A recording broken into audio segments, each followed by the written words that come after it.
물의 끓음 같았은즉 이런 제목으로 창세기 강의를 이어가도록 하겠습니다. 요셉에게 유언을 하고 그의 두 아들들을 축복한 야곱은 이제 모든 아들들을 한 자리에 불러 모으게 됩니다. 그리고 각 아들들을 향한 그의 유언적인 축복과 그리고 저주를 그들에게 각각 전하고 있는 것을 오늘의 성경의 본문은 우리에게 보여주고 있습니다. 야곱은 그렇게 아버지로서 하나님께서 그를 감동하심으로 그 아들들에게 전하고자 하시는 그들의 미래에 대한 예언의 메시지를 대언하는 그 마지막 사명과 임무를 수행하고 있었습니다.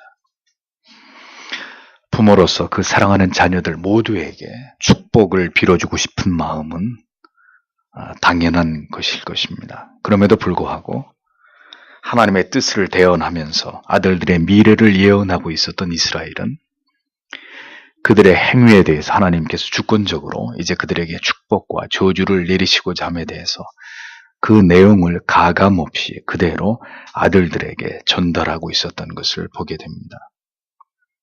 하나님께서는 이스라엘이 이제 마지막으로 이 일을 수행하기를 원하셨던 것을 볼 수 있죠. 장자의 명분을 빼앗고 아버지의 축복을 갈취했던 야곱이었습니다. 그렇게 교활한 술수에 능했던 그였습니다. 그런 야곱이 이제 죽음을 앞두고 그 어떤 사람의 생각에 지배당하거나 미혹되지 않은 채로 명확한 하나님의 뜻을 이제 그의 아들들에게 모두 전달하고 있었습니다. 시작은 형의 발 뒤꿈치를 잡고 속이는 자로 시작했으나 그의 마지막은 위대한 하나님의 메신저, 예언자로 끝을 맺고 있습니다. 하나님의 은혜로 모두가 비루한 인생이나 시작보다는 그 끝을 아름답게 하실 것이라고 하나님의 사람들은 그것을 믿어 의심치 말아야 하리라고 생각이 됩니다. 부모님들에게 때때로 하나님께서는 그 자녀들을 향한 하나님의 마음을 부어주시기도 하십니다. 그것은 임종을 앞두고 더욱 그러합니다. 믿음의 부모님이 그 자녀에게 남기는 유언은 그래서 특별한 것입니다. 하나님의 마음을 임종을 앞둔 부모님을 통해서 드러내심으로 그 자녀들에게 그것을 전달하기도 하시기 때문입니다. 어떤 자녀를 생각하면 마음이 든든하고 믿음이 가고 하나님의 축복과 사랑을 받을 것을 확신하게 되는가 하면 어떤 자녀는 부모의 마음에 근심과 걱정이 끊이지 않고 그 자녀의 믿음에 대해서 확신을 가질 수 없으며 그래서 심히 마음이 불안하고 염려가 되는 그런 자녀가 있다는 것이죠. 그것은 하나님께서 그 자녀에 대한 마음을 그 부모에게 그대로 보여주시는 것이기도 합니다. 여러분 한 분 한 분을 생각할 때도 목회자의 마음에 드는 이와 매우 유사한 생각과 감정과 느낌이 있습니다. 때때로 그 마음과 생각 때문에 한없이 마음이 기쁘기도 하고 때로는 가슴이 무너져 내리기도 하는 것이죠. 그것은 그냥 우연한 느낌이나 생각이 아닙니다. 자식은 부모님에게 그를 생각할 때마다 마음의 기쁨과 감사의 제목이 되어야 합니다. 그렇게 부모님의 마음에 감사의 제목으로 자녀가 생각될 때 그것이 곧 그 자녀를 향하신 하나님의 마음일 수가 있다는 것을 우리는 기억할 필요가 있습니다. 우리의 신앙 속에 있는 미신적인 요소들을 우리는 걷어내야 합니다. 우리 자신이 혹은 우리들의 자녀들이 지금 하나님 앞에서 어떤 삶을 살아가고 있든지 하나님께서 보시기에 어떠하든지 그것과 상관없이 무조건 부모나 혹은 목사가 축복을 빌기만 하면 그 복이 우리와 자녀들에게, 성도들에게 임하는 것입니까? 성경은 그런 류의 복을 어디에서도 말씀하고 있지 않습니다. 복을 받을지어다 라고 소리 높여서 축복을 하면 하나님의 복이 그냥 누구에게나 그렇게 임하는 것입니까? 참으로 저급하고 유치한 믿음이 아닐 수 없습니다. 복은 하나님께 복을 받을 자에게 임하는 것입니다. 하나님께서 복을 주시고자 하는 자가 복을 받는 것입니다. 신앙과 삶의 내용을 전혀 무시한 채로 그저 축복을 사모하기만 하면 복을 받는다고 믿는 것은 참으로 어리석고 미신적인 무지한 신앙이 아닐 수 없는 것입니다. 야곱은 모든 아들들의 아비였음에도 사사로이 자신의 마음을 따라 아들들에게 축복하지 않았습니다. 야곱의 예언에는 분명 축복만 있었던 것이 아니었습니다. 야곱은 하나님의 마음으로 그들을 향한 예언을 시작하고 있습니다. 그의 예언을 깊이 생각해 보면서 우리에게 주시는 깨달음과 교훈을 우리는 오늘 우리의 마음에 새기기를 원합니다. 1절에서 2절을 보면 그리고 야곱이 그의 아들들을 불렀다. 그리고 그가 말하였다. 너희는 모여라. 그러면 내가 후일에 너희에게 일어날 일을 너희에게 말할 것이다. 너희는 모여라. 그리고 야곱의 아들들 너희는 들으라. 그리고 너희는 너희의 아버지 이스라엘에게 들으라.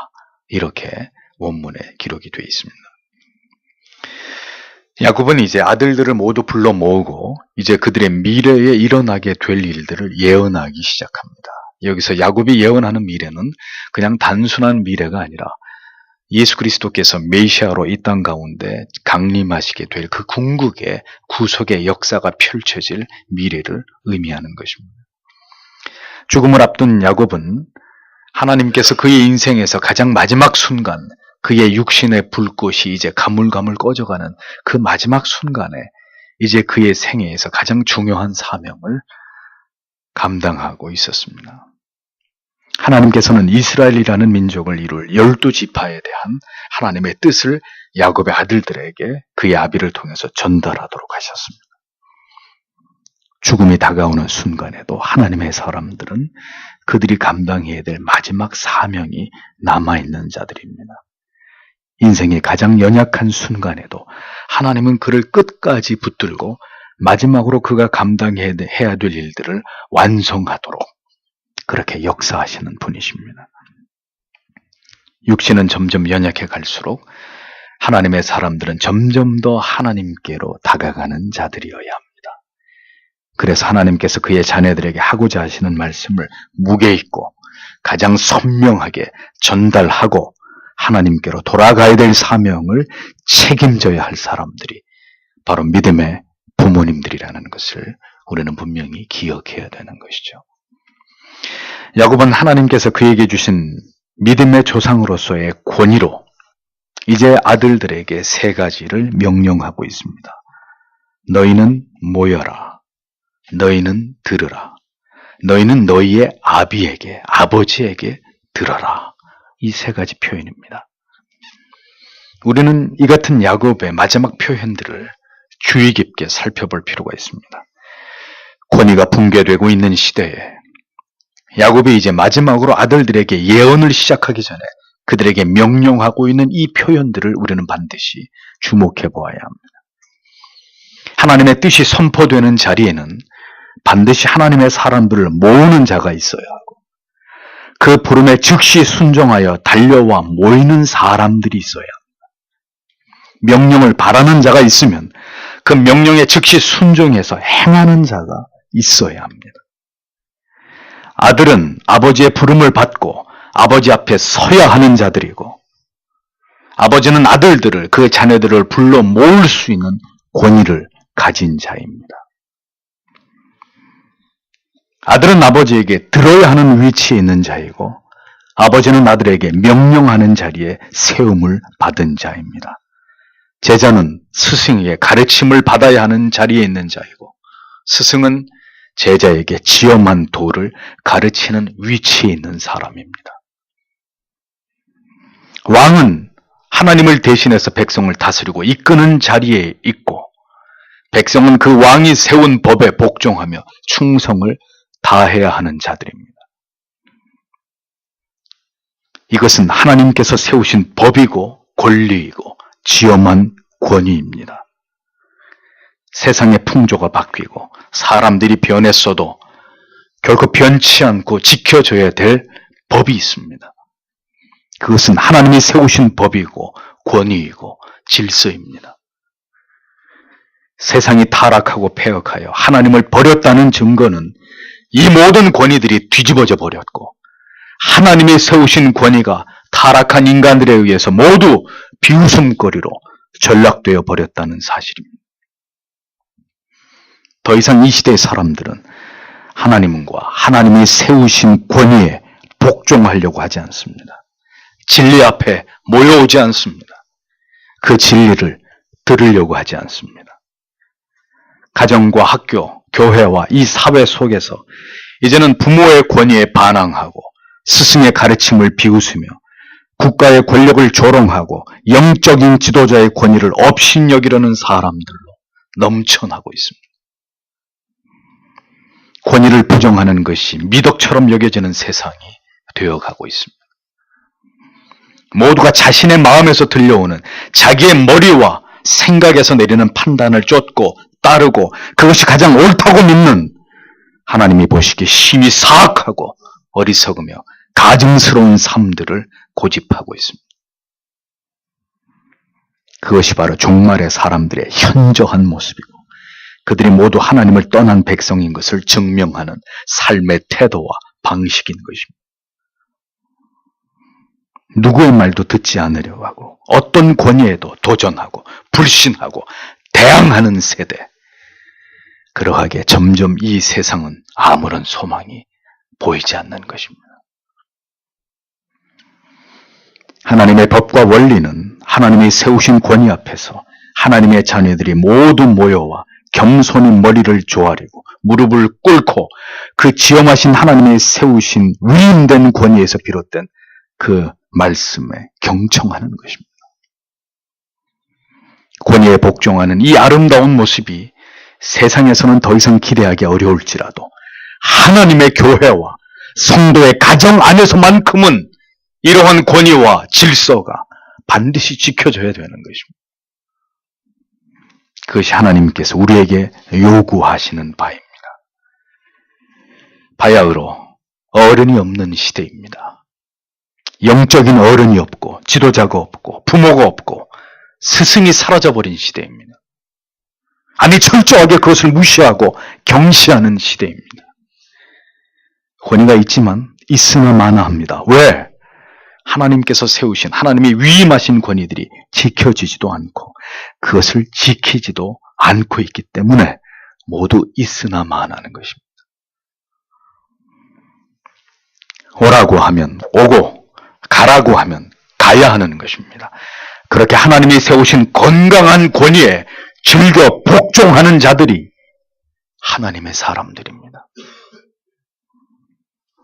야곱은 아들들을 모두 불러 모았습니다. 그리고 들으라고 명령합니다. 다른 누구도 아닌 너희들의 아비인 나 야곱이 이제 하나님께로부터 위임된 권위를 가지고 너희들에게 하는 이 말들을 잘 들으라고 부탁하고 있는 것이 아니라 명령하고 있었습니다. 절대적인 명령입니다. 진리 위에서 이러한 주상 같은 권위가 지켜지지 않고 그 질서가 발효되지 않는 교회와 성도의 가정은 하나님과 결코 무관한 자들일 뿐이라는 것을 기억하십시오. 그들이 어디서 어떤 삶을 살아가든 하나님의 권위를 무시하고 업신여긴 자들은 모두 정체불명의 하나님의 은혜 밖에 저주 아래에 있는 자들이 될 뿐입니다. 하나님의 질서 속에는 반드시 명령하는 자와 듣는 자가 존재합니다. 명령자는 한 사람이고 그것을 듣고 순종하고 따르는 자들은 다수여야 하는 이 원리를 통해서 하나님의 법과 질서는 지켜지고 보존되고 유지되는 것입니다. 그런데 명령하는 자와 그 권위가 사라져버리고 다수에 의해서 혹은 모두에 의해서 여러 사람이나 혹은 지극히 개인의 어떤 독단에 의해서 어떤 일들이 결정되고 실행될 때 하나님은 절대로 그 일에 관여하지 않으시고 이러한 권위와 질서 밖에서 살아가는 자들의 삶을 하나님은 외면하시는 하나님이시라는 것을 성도 여러분 잊어서는 안 됩니다. 성경에 하나님에 의해서 혹은 하나님이 세우신 선지자와 사도에 의해서 결정되지 않은 그런 하나님의 뜻이 드러난 경우가 있으면 말씀해 보십시오. 성경에 그와 같은 일은 전무합니다. 모세가 없는 동안 금송아지의 형상의 우상을 숭배한 사단이 일어나게 된 것도 이스라엘 백성 다수의 뜻에 의한 것이었습니다. 타락한 하나님의 권위를 무시하고 업신여긴 다수의 뜻은 언제나 그렇게 하나님의 뜻에서부터 멀어질 수밖에 없었고 그 결과는 참혹한 것이었습니다. 야곱의 마지막 아들들을 불러 모아 유언을 하는 이 장면은 그런 의미에서 이 사악한 시대를 살아가는 하나님의 사람들에게 시사하는 바가 결코 적지 않은 것입니다. 탈권위의 시대, 권위와 권력을 혼돈하는 시대 속에서 우리는 성경이 분명하게 우리에게 말씀하는 이 복종의 도를, 이 원리를 반드시 지켜나가야 하고 이것을 수호해야 될 책임이 있다는 것을 우리는 기억해야 할 것입니다. 3절에서 4절을 보겠습니다. 르우벤아, 너는 나의 장자요, 나의 능력이요, 나의 힘의 시작이다. 위엄이 탁월하고 권능이 탁월하다. 물과 같이 안정되지 못하니 너는 탁월하지 못할 것이다. 왜냐하면 내가 네 아비의 침상에 올라갔기 때문이다. 그때 내가 나의 침상을 더럽혔다. 그가 올라갔다라고 직역이 되고 있습니다. 야곱은 가장 먼저 그의 큰아들인 레아에게서 낳은 가장 첫 번째 아들 르우벤에 대한 예언을 시작하고 있습니다. 야곱은 르우벤, 그가 장자로서 받은 특권에 대해서 말합니다. 그는 장자였습니다. 그는 야곱의 생식 능력의 시작점이었습니다. 그는 장자로서 누릴 수 있는 권능과 영예, 위엄과 권한을 모두 상속받을 수 있었던 그런 자였습니다. 가장 탁월한 특권을 태어나면서부터 르우벤은 획득했지만 그는 그 모든 것을 다 잃어버리게 되었습니다. 그 이유를 설명하기를 야곱은 그의 성격과 성정이 끓는 물처럼 안정되지 못했기 때문이라고 말합니다. 여러분, 물의 표면을 보십시오. 잠시라도 고요하지 못하고 요동칩니다. 불에 의해서 가열된 끓는 물은 더 그렇습니다. 르우벤의 성정이 끓는 물과 같다고 야곱은 표현했습니다. 다혈질에 자신을 통제하고 제어하지 못하는 매우 불안정한 그런 인물이었다는 뜻입니다. 조급하고 충동적이고 탐욕적인 르우벤의 기질은 그의 후손들이 그대로 이어받은 그런 흔적들이 성경의 곳곳에서 나타나고 있습니다. 얼마든지 타고난 좋은 특권과 권한을 이용해서 장남의 역할을 충실히 감당할 수 있었던 르우벤은 그런 하나님 앞에서 결코 탁월치 못한 결과를 보여주었습니다. 즉 그는 장자로서의 모든 권한과 특권을 모두 잃어버리게 되는 중대한 죄를 범하게 된 것이죠. 장자권은 유다에게, 그리고 영적인 장자권은 요셉에게 넘어갔고 그는 그의 모든 지위를 박탈당하게 되었습니다. 그 모든 결정은 아버지의 첫 비라와 통간을 한 그의 결정적인 어리석은 죄에서 기인된 일들이었습니다. 그는 그렇게 아버지의 명예와 자신의 명예, 가문의 명예를 더럽히는 그런 죄를 범하고 급기야 장자의 자리에서 추락해 버린 것입니다. 가장 귀한 자리, 2배의 특권과 축복을 받을 자리에 있었지만 끓는 물처럼 불안정하고 제어하기 어려운 그 어리석은 그의 성격으로 인해서 르우벤은 모든 것을 잃어버리게 되는 불행을 자초하게 된 것을 보게 됩니다. 가장 좋은 것을 받았고 가장 감사하면서 가장 충성하고 헌신해야 될 사람이 만약에 하나님의 뜻을 거스려서 어리석은 길로 행하고 스스로 생각과 행동을 제어하지 못한 채로 불순종하면서 죄악의 길로 행할 때 그러한 끓는 물과 같은 그의 성격은 그와 그의 자손까지도 하나님의 모든 축복에서 제외되는 대가를 지불하게 됨을 우리는 르우벤을 통해서 깨닫게 됩니다.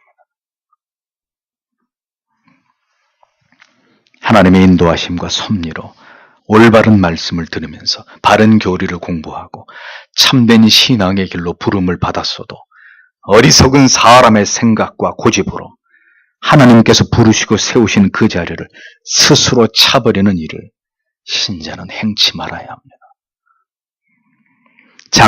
장자의 자리에 있었어도 그 모든 것을 잃어버린 르우벤을 기억하십시오. 끓는 물처럼 자신의 생각과 고집을 제어하지 못한 그 죄를 기억하십시오. 가장 좋은 것을 주셨어도 그것을 모두 잃어버릴 수 있는 것, 가장 어리석은 일이고 돌이킬 수 없는 죄악이 되는 것입니다. 5절을 보겠습니다. 시몬과 레위는 형제들이다.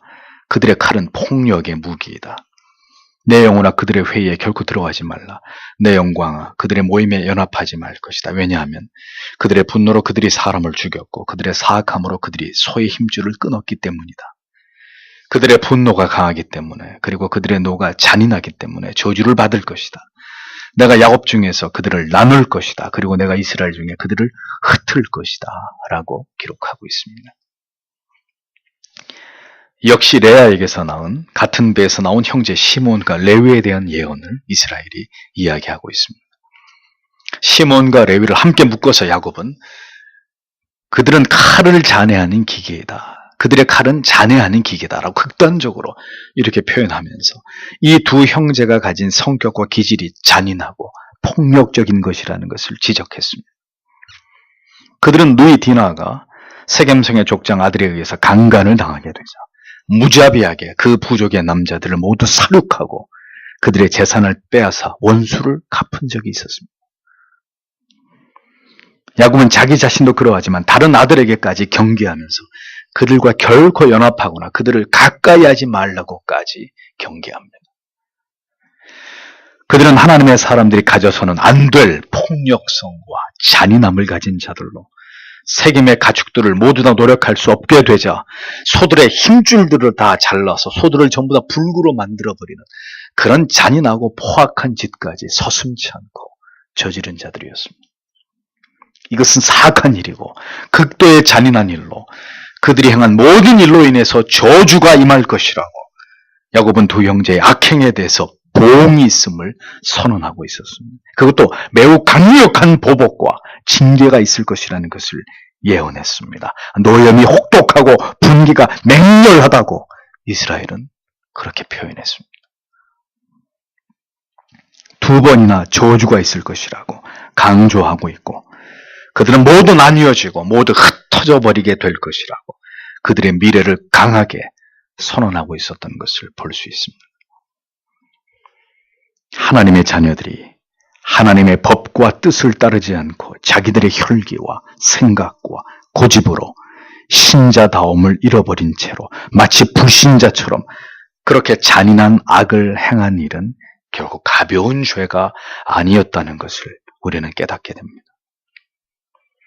하나님의 사람들이 그 모든 삶의 모습과 내용을 통해서도 그의 말과 행실과 생각과 마음을 통해서도 하나님을 경외하고 겸손하고 온유함과 인내를 사람들에게 보이지 않고 사람의 혈기와 자기의로 전혀 하나님의 뜻을 묻지 않고 일방적으로 악한 일들을 행할 때 이것은 하나님을 매우 분노하게 만드는 죄가 되고 자기뿐 아니라 그 자녀들, 자손들에게까지도 저주를 받게 만드는 무서운 죄가 된다는 것을 우리는 잊지 말아야 합니다. 얼마나 많은 경우에 사람이 분노하고 혈기를 부림으로 인해서 그렇게 자기의 생각에 몰입될 때 우리는 신자의 모습을 잃어버리게 되고 사람이 사람에 대해서 잔인해지고 악해질 수 있는지를 보십시오. 하나님의 자녀됨의 모든 모습은 사라져버리고 오직 복수심과 증오와 미움만을 가지고 모든 관계를 깨뜨려버리는 이 잔인하고 포악함을 보십시오. 우리 안에 바로 그러한 모습이 얼마나 하나님의 영광을 가리우고 하나님의 진노를 쌓아가고 있는 일이 될 수 있는지를 우리는 시므온과 레위 지파에게 내려진 야곱의 저주를 통해서 깊이 생각해 보아야 할 것입니다. 사람의 혈기와 분노가 절대로 하나님의 뜻을 이룰 수 없습니다. 오히려 모든 것을 그르칠 뿐입니다. 하나님을 피할 수 없는 징계와 보응을 받을 수밖에 없는 죄가 된다는 것을 우리는 잊지 말아야 할 것입니다. 주의 은혜로 날마다 우리의 이러한 성질과 성정을 깨트려 주시기를 우리는 하나님 앞에 간구해야 되는 것입니다. 하나님의 은혜 밖에서 이렇게 우리의 악한 죄성을 다스리지 못하면서 우리의 감정을 따라 행할 때 우리는 르우벤과 시므온과 레위처럼 우리의 삶 속에서도 하나님이 주시는 징계와 징벌을 피할 수 없게 될 것입니다. 시몬과 레위가 모두 뿔뿔이 나뉘어지고 흩어지게 될 것이라는 이 예언은 그대로 적중되고 성취되어서 후에 두 번째로 인구조사를 했을 때 시몬 지파는 12지파 가운데 가장 적은 수가 되었고 후에 유다 지파에 모두 흡수되어 버리고 맙니다. 레위 지파 역시 독자적인 기업을 얻지 못하고 후에 가나안 전 지역으로 흩어져서 다른 지파의 사람들에게 하나님의 율례를 가르치기 위해서 여러 성읍에 분산돼서 거주하게 되는 결과를 낳게 됩니다. 사람은 기질과 성격을 따라서 살아가게 됩니다. 그러나 그 기질과 성격이 하나님을 올바로 신앙하고 바른 믿음의 길로 행하는 데 도움이 되는 것이라면 다행이지만 만약에 그 사람이 가진 성격과 기질이 하나님의 뜻을 거스르는 것이라면 예를 들어 다혈질적이고 폭력적이고 고집이 세고 반대로 우유부단한 그런 면들이 강하다면 그런 기질과 성격이 하나님의 은혜로 다스려지고 끊임없이 자기를 변화시켜 주시기 위해 하나님의 도움을 구하면서 그 결과로 점차로 변화되지 않을 때 결국은 그 기질과 성격으로 인해서 그는 어리석은 길로 행하게 되고 하나님과 멀어지거나 결국은 하나님의 징벌과 보응을 피할 수 없는 삶을 살아가게 될 수도 있다는 것을 여러분 기억하시기를 바랍니다. 그러므로 언제든지 진리의 말씀을 통해 자기를 올바로 돌아볼 수 있어야 합니다. 자신 안에 있는 날카로운 조각나 있는 유리 파편과 같은 모든 그런 모난 성격들을 정확히 들여다볼 수 있도록 하나님의 은혜와 도우심을 구해야 합니다. 나로 인해서 많은 사람들이 힘들어하고 고통을 당하고 있다면 분명히 당신에게 많은 해결되지 않은 문제가 당신의 영혼 가운데 있다는 걸 인정해야 합니다. 다혈질적이고 고집스럽고 잔인하고 포악한 성질은 결국 자기의 인생을 고통과 괴로움으로 몰아갈 뿐입니다. 하나님이 그것을 갈고 깨트리고 부셔버리기 위해서 그를 가혹하게 다듬어 가실 것이기 때문입니다. 야곱의 아들들에게 주어지는 예언을 보십시오. 모두가 그들이 가진 성격적인 결함과 어리석음 때문에 그들이 고통을 자초하게 되는 삶을 보여주고 있습니다. 그로 인해서 그의 후손들까지 저주와 고통을 물려받게 되는 심각한 결과들을 보게 됩니다. 다만 그럼에도 불구하고 우리가 기억해야 될 분명한 사실은 야곱을 통해서 저주를 받은 시므온과 레위 지파 가운데 레위 지파는 후에 성전에서 봉사를 하게 되는 가장 귀한 사명을 받아 그들의 신분이 회복이 된다는 점입니다. 레위 지파가 그렇게 극적인 변화를 이루게 된 계기는 출애굽기 32장에 아론과 이스라엘 민족이 모세를 대항해서 금송아지 우상을 만들어 숭배를 했을 때 모세의 편에 서서 우상을 숭배한 자들을 단죄한 자들이 누구였습니까? 레위 지파였단 말이에요. 시므온과 레위 모두 한때 포악하고 잔인하고 폭력적인 기질과 성품을 가진 자들이었으나 아마도 아버지의 이 예언을 깊이 마음에 새겨들은 레위와 그의 후손들은 자기들의 치명적인 약점이 무엇이고 자기들이 가진 어떤 기질과 성격이 하나님의 영광을 가리우고 스스로를 고통으로 몰아갈 수 있는지를 깊이 생각했던 것으로 보입니다.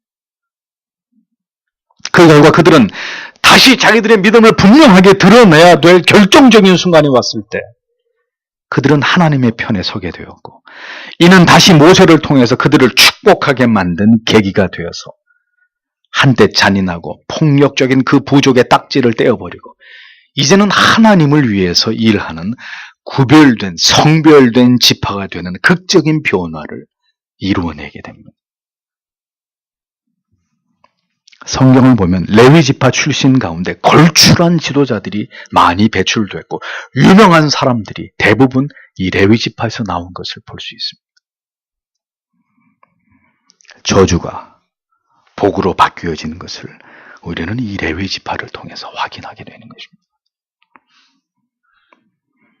하나님께서는 자기의 백성들의 죄악에 대해서 징벌과 저주를 행하기도 하시지만 그들이 돌이켜 하나님을 기쁘시게 할 때 하나님께서는 그 모든 저주를 복으로 바꾸시기도 하시는 아버지가 되신다는 것을 우리는 기억해야 합니다. 그렇게 극적인 변화가 일어나게 되는 기회가 반드시 하나님의 백성들에게 주어지는 것입니다. 하나님의 사람들은 반드시 그 기회를 붙잡게 되는 것이죠. 지금이 우리가 변해야 될 시기라는 것을 깨닫고 하나님의 은혜를 구하면서 숙명과도 같았던 죄악된 삶의 고리를 끊고 극적인 변화로 마침내 새로운 날들을 시작할 수 있는 자들, 그들이 바로 하나님의 사람들입니다. 하나님이 함께 하시는 인생입니다. 극적인 반전이 있는 사람들. 하나님의 사람들에게는 그래서 영원한 복도, 영원한 저주도 없는 것입니다. 믿음의 자리, 복을 상속받을 자리에 있었어도 그 자리에서 미끄러지고 모든 특권을 박탈당하게 되는 자가 있는가 하면 지난날의 과오와 죄악으로 인해서 저주를 받았지만 하나님을 경외하고 올바른 믿음의 도를 지킴으로 결국 그 저주가 복으로 바뀌어지는 은혜를 누리게 되는 자도 있다는 것이죠. 이 모두가 그럼에도 불구하고 하나님의 은혜가 아니면 무엇이겠습니까? 여러분이 혹 지난날 하나님 앞에 큰 죄를 범한 적이 있습니까? 그렇다 하더라도 자신의 관해서 나는 구원의 은총에서 제외됐고 어떤 노력을 해도 하나님과 깨어진 관계는 회복되지 않을 것이고 하나님의 은혜를 다시 받게 되기는커녕 그것은 영원히 불가능한 일일 것이다 라고 여러분 생각해서는 안 됩니다. 그 생각은 마귀가 주는 생각. 다시 돌이키게 하시는 회복의 하나님이십니다. 모든 죄를 용서하시고 기억조차 하지 아니하시는 아버지십니다. 돌이키는 자에게 반드시 회복의 은총을 베풀어 주시는 자비로우신 긍휼이 풍성하신 아버지심을 기억하십시오. 만약 여러분이 죄로 인해서 괴로워할 때가 있다면 하나님께로 가까이 나아가서 하나님께서 얼마나 당신을 용서하기를 원하시고 그 모든 징벌을 거두시며 여러분에게 자비와 긍휼을 베풀어 주시기를 기뻐하시는 분이신지를 반드시 경험하게 되시기를 바랍니다. 아버지는 때때로 자식에게 회초리와 채찍을 들 때가 있습니다. 그러나 영원히 자식을 그렇게 대하는 사람은 아버지가 아닙니다. 아버지는 다시 그 아들을 끌어당기고 다시 모든 것을 회복시킵니다. 목욕을 시키고 다시 비단옷을 입히고 그에게 가락지를 끼워줍니다. 그렇게 돌이켜 아들의 보혈로 정결하게 우리를 씻어 다시 우리를 그분 앞에 서게 하시는 분이 바로 우리의 아버지 하나님이십니다.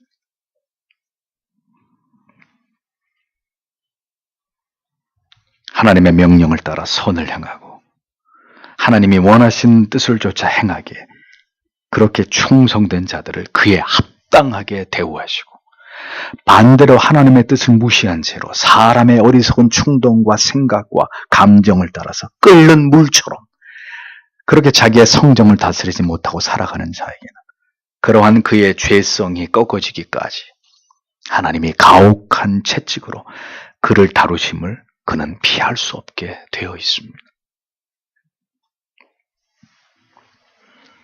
모든 우리 안에 있는 악한 것들을 그렇게 반드시 깨뜨리시고 다듬으시는 아버지이시지만 우리가 우리의 허물과 죄악을 깨달아 겸비하며 하나님의 징계를 달게 받고 그 자비와 긍휼과 은혜의 도우심을 구하면서 다시금 그렇게 하나님의 뜻에 합한 삶을 살아갈 때 하나님은 그에게 내리셨던 모든 징계와 벌을 거두시고 다시 그를 하나님의 뜻을 이루는 하나님의 뜻을 드러내는 아름다운 자리에 하나님의 도구로 세우시는 아버지시라는 것을 우리는 잊지 말아야 할 것입니다. 우리의 어리석은 한 번의 죄악으로 우리를 평가하시고 그로 인해서 영원히 우리의 허물과 죄를 미워하시는 그런 하나님이 아니시라는 것을 성도 여러분 기억하십시오. 르우벤과 시므온과 레위에게 야곱이 남긴 이 모든 말들의 의미를 깊이 묵상해 보십시오.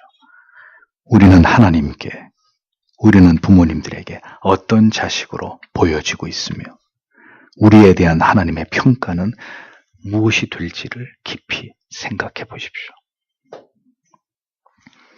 오늘도 아직은 남아있는 이 자유와 평안의 때를 지나가면서 하나님의 사람들이 어떤 주제를 골몰이 생각해 보지 않으면 안 되는지 다시금 이 말씀을 통해서 깊이 우리 자신을 반추할 수 있는 기회가 되기를 소망합니다. 하나님의 깨닫게 하시는 은혜가 우리들 모두에게 함께 하시기를 원합니다. 기도하겠습니다.